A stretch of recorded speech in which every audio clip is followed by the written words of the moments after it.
कैसे हैं आप सब? उम्मीद करता हूँ कि सब बढ़िया होगा।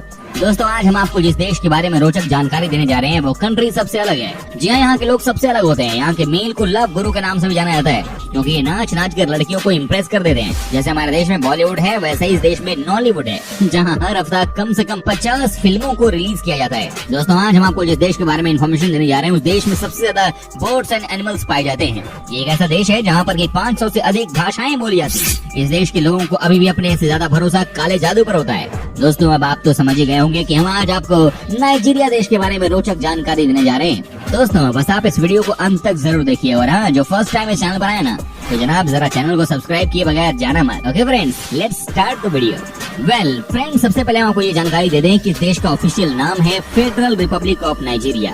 जी हाँ, यहाँ की आबादी की बात की जाए तो कुल पॉपुलेशन है इस देश की 20 करोड़ के आसपास। वहीं देश के पास टोटल लैंड एरिया है 9,10,770 स्क्वायर किलोमीटर का। वहीं बात की जाए यहाँ की पॉपुलेशन डेंसिटी की तो यहाँ आपको 215 लोग पर स्क्वायर किलोमीटर में दिख जाते हैं। यहाँ पर 52% लोग शहर में रहते हैं तो 48% लोग गाँव में रहना पसंद करते हैं। वहीं बात की जाए तो यहाँ की कुल आबादी का औसतन उम्र है इस समय मात्र 18 साल। आप इसी से अंदाजा लगा सकते हैं कि ये कितना यंग कंट्री है। दोस्तों क्या आपको पता है कि इस देश का नाम नाइजीरिया ही क्यों पड़ा?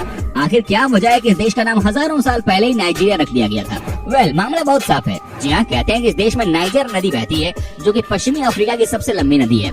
बस इसी नदी के नाम पर इस देश का नाम भी रख दिया गया। आज इस देश के नाम से लोग नाइजर नदी का नाम याद करते हैं। दोस्तों अब आपको बता दूं कि इस देश में आज के दिन भी तमाम तरह की समस्याएं हैं, लेकिन आज भी यहाँ की कई लड़कियाँ मॉडलिंग की दुनिया में नाम कमा रही हैं। जी हाँ, ये बात सच है कि आज भी इस देश में कई ऐसी लड़कियाँ हैं जो कि बड़े बड़े इंटरनेशनल ब्रांड के शो का शो स्टॉपर बनती हैं। कहने का मतलब है कि यहाँ की लड़कियाँ बहुत लंबी और अट्रैक्टिव होती हैं। क्या बात है। दोस्तों आपको बता दूं कि नाइजीरिया के लोगों को बहुत ही मेहनती माना जाता है। जी हाँ, लेकिन सबसे बड़ी समस्या ये है कि यहाँ पर काम करने वाले लोग ही कम है। यहाँ पर जो फैक्ट्री में या सरकारी संस्थान में काम कर रहे हैं वो तो कम से कम 10 से 12 घंटे की ड्यूटी करते हैं। लेकिन दिक्कत इस देश में ये है कि यहाँ पर ज्यादातर लोग सपनों की दुनिया में जीते हैं। जैसा कि मैंने आपको बताया कि यहाँ पर आज भी लोग काला जादू और न जाने क्या क्या मानते हैं।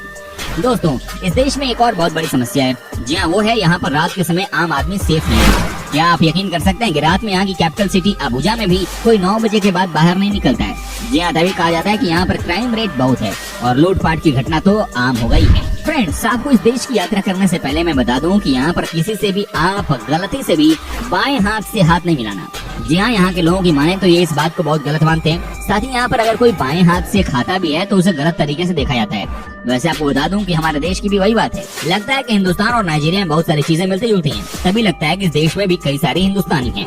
दोस्तों क्या आपको पता है कि दुनिया में सबसे ज्यादा ट्विन्स बच्चे भी इसी देश में होते हैं? जी हाँ, उसमें भी यहाँ के एक शहर जिसका नाम है लोगोरा, उसी का कमाल है। यहाँ पर दुनिया में सबसे ज्यादा ट्विन बच्चे होते हैं। यहाँ के लोगों का मानना है कि चूंकि यहाँ के खाने की बात ही अलग है, इसीलिए यहाँ के युवा शादी होने के बाद ट्विन बच्चे ज्यादा पैदा करते हैं। हालांकि आपको बता दूं कि कई सारे साइंटिस्ट इस शहर में ट्विन बच्चों के ऊपर रिसर्च कर रहे हैं, लेकिन अब तक किसी भी ठोस नतीजे पर नहीं पहुँचे हैं।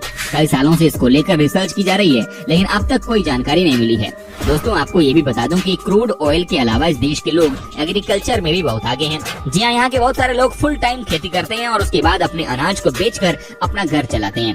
यहाँ आलू की सब्जी बड़ी मात्रा में उगाई जाती है, साथ ही राइस का भी अच्छे लेवल पर काम होता है। यहाँ की गवर्नमेंट भी अपने किसानों को हर तरह से मदद पहुँचाती है।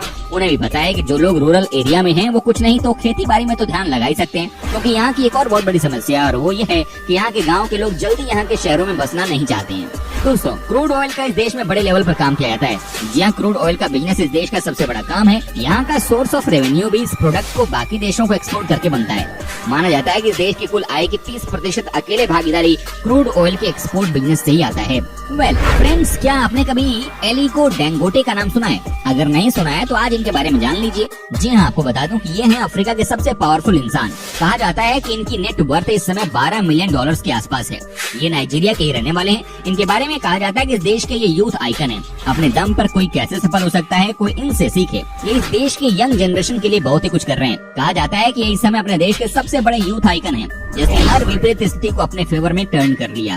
आपको बता दूं कि इसमें कोई शक नहीं है कि ये देश बहुत ही हिस्टोरिकल है। जी हाँ, नाइजीरिया के इंडो स्टेट में मौजूद द वॉल्स ऑफ बेनिन दुनिया का सबसे पुराने निर्माण कार्यों में से एक है। कुछ शोधकर्ताओं का अनुमान है कि बेनिन की दीवारों का निर्माण 13वीं और मध्य 15वीं शताब्दी के बीच किया गया होगा। हालांकि अभी तक ये स्पष्ट नहीं हो सका कि आखिर बेनिन की दीवारें कब बनी थी, लेकिन इसे देखने के लिए सैलानियों की लाइन लगी रहती है। कहा जाता है कि इस दीवार को देखने के लिए कई देशों से लोग ट्रेवल करके यहाँ आते हैं। आपको भी मौका मिले तो जा सकते हैं।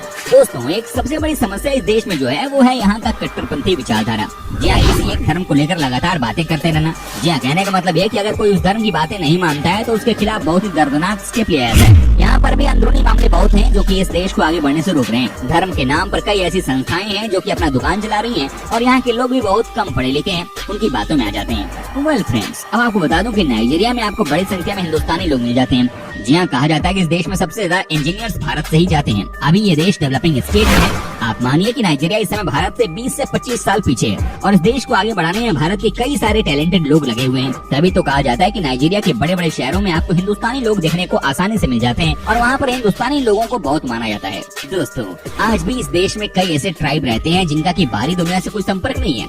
जी हाँ, कहने का मतलब ये है कि ये लोग कभी जंगल से बाहर आते ही नहीं है और न ही बाहरी लोगों को अपनी जमीन में घुसने देते हैं। इस तरह के ट्राइब्स के लोग वाकई में सबसे अलग होते हैं और सबसे अनोखे भी, क्योंकि ये पेड़ पौधों से लेकर हर तरह के जानवरों का शिकार भी कर लेते हैं। अच्छा दोस्तों, वीडियो में आगे बढ़ने से पहले जरा बताइए ना कि आप कहाँ से हमारा वीडियो टकटकी लगाकर देख रहे हैं जनाब, बताइए जरा। दोस्तों क्या आप यकीन कर सकते हैं कि इस देश में 500 से ज्यादा लैंग्वेजेस बोली जाती हैं? जी हाँ, कहते हैं कि यहाँ पर हर 15 से 20 किलोमीटर में भाषा बदल जाती है। क्या बात है। लेकिन अगर आप इस देश में टूरिस्ट के रूप में गए हैं तो आपको ज्यादा परेशान होने की जरूरत नहीं है, क्योंकि आपको बता दूं कि इस देश में इंग्लिश लगभग हर कोई बोल लेता है और ऐसे में किसी को कोई दिक्कत नहीं होती है। लेकिन अपने देश की तरह नाइजीरिया में भी कई तरह की भाषाएं बोली जाती हैं, तभी तो कहा जाता है कि ये देश स्पेशल है। दोस्तों कहा जाता है कि यहाँ के लोगों के बीच में एक और बहुत ही गलत आदत है। जी हाँ, वो है कि यहाँ की बड़ी जनसंख्या जुआ बहुत खेलती है। जी हाँ, यहाँ के लोगों के बीच में ये गेम बहुत प्रसिद्ध है। कई बार तो ये अपना घर तक दांव पे लगा देते हैं। कहा जाता है कि जो भी यहाँ के लोग कमाते हैं उनमें से बड़ा हिस्सा ये जुआ खेलने में लगा देते हैं। बस यही वजह है कि इस देश की हालत खराब है। इसी वजह से आज ये देश गरीब का गरीब ही रह गया है। दोस्तों आज भी ये देश बहुत ट्रेडिशनल है। जी हाँ, अपने परंपरा के साथ चलना कोई गलत बात नहीं होती है, लेकिन कुछ चीजें जो आपको आगे बढ़ने से रोक रही हैं उसे छोड़ने में ही भलाई है।